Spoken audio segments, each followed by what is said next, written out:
ಬಂಗಾರದಿ ಬರೆದಿಟ್ಟಿದೆ ಭಾರತದಿತಿಹಾಸ. ಪುಟ ಪುಟದಲ್ಲಿ ಪುಟಿದೆದ್ದಿದೆ ವೀರರ ಸಂದೇಶ. ಇದು ಇದು ಇದು ಕೇವಲ ಕವಿ ಕಲ್ಪನೆ, ಬಣ್ಣನೆ ಮಾತಲ್ಲ. ಇದು ಸತ್ಯವು, ಇದು ನಿತ್ಯವು, ಉತ್ಪ್ರೇಕ್ಷೆಯೂ ಅಲ್ಲ. ಬಂಗಾರದಿ ಬರೆದಿಟ್ಟಿದೆ ಭಾರತದಿತಿಹಾಸ.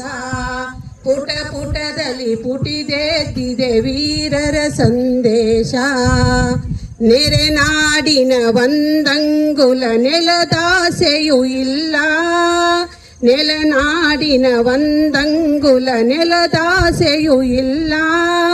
ನಮ್ಮಲ್ಲಿಯ ಭೂಮಿಯ ಕಣ ನೆಲ ಕೊಡುವವರಲ್ಲ. ನಮ್ಮಲ್ಲಿಯ ಭೂಮಿಯ ಕಣ ನೆಲ ಕೊಡುವವರಲ್ಲ. ಬಂಗಾರದಿ ಬರೆದಿಟ್ಟಿದೆ ಭಾರತದಿತಿಹಾಸ. ಪುಟ ಪುಟದಲ್ಲಿ ಪುಟಿದೆದ್ದಿದೆ ವೀರರ ಸಂದೇಶ. ಪುಟ ಪುಟದಲ್ಲಿ ಪುಟಿದೆದ್ದಿದೆ ವೀರರ ಸಂದೇಶ.